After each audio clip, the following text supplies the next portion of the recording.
நம்ம எல்லோருக்கும் நம்மளை பற்றி நிறைய எண்ணங்கள், எதிர்பார்ப்புகள் இருக்கும்.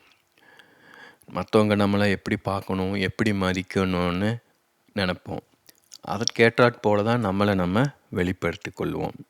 இது நம்ம தெரிஞ்சோ செய்யலாம், தெரியாமையும் செய்யலாம். தெரியாமல் செய்யும்போது அதை உளவியலில் ப்ரொஜெக்ஷன்னு சொல்கிறாங்க. நம்மளை ஆழ் மனதில் என்ன இருக்கோ அதை தான் நம்ம வெளியில் பார்க்குறோம்.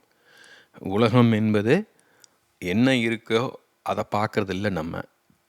நம்மளுக்கு என்ன தேவையோ அதற்கேற்ற போல தான் உலகை, மற்ற மனிதர்களை பார்க்குறோம். அதைத்தான் மாயைன்னு சொல்லி நம்ம மரபில் சொல்கிறாங்க. இதை ஆண்கள், பெண்கள் எல்லோருமே செய்கிறோம். வயதில் இளையவர்கள், வயதில் முதியவர்கள், படித்தவர்கள், படிக்காதவர்கள் எல்லோருமே செய்கிறோம். நாம் இன்னொருத்தரை பார்க்கும்போது நம்ம மனசுக்குள்ளே என்ன இருக்கோ அதை தான் நம்ம பார்க்குறோம். அவங்க யாராக இருக்காங்களோ அவங்கள நேரடியாக நம்ம பார்க்கறது கிடையாது. ஸோ உலகம் ஃபுல்லாக எல்லோருமே உலகத்தை அந்த விதத்தில் தான் பார்க்குறோம். நம்ம வாழ்வது ஒரே உலகம்தான். நம்ம எல்லோருமே ஒரே காலகட்டத்தில் தான் வாழ்கிறோம்.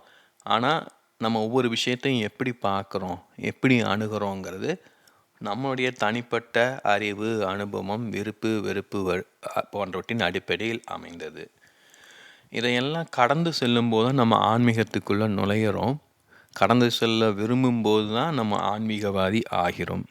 ஏன்னா ஆன்மீகங்கிறதுல பொய் கூடாது, போலித்தனம் கிடையாது. ஸோ உலகை, மனிதர்களை உள்ளது உள்ளபடி பார்க்கறது அது எளிதான செயல் கிடையாது. கோவிலுக்கு போய் பூஜை செஞ்சுட்டு சாமி கும்பிட்டு பரிகாரம் செஞ்சுக்கிட்டு இருந்தோம்னா நம்ம உண்மையை நம்மளுக்கு கண்ணுக்கு தெரியாது. அதனால் எந்த மாற்றமும் பெருசாக ஏற்படாது. அதனால தான் ஆன்மீகம்ங்கிறது போர் வீரர்களுக்கான பாதை. அது சாதாரண மனிதர்களுக்கு கிடையாது.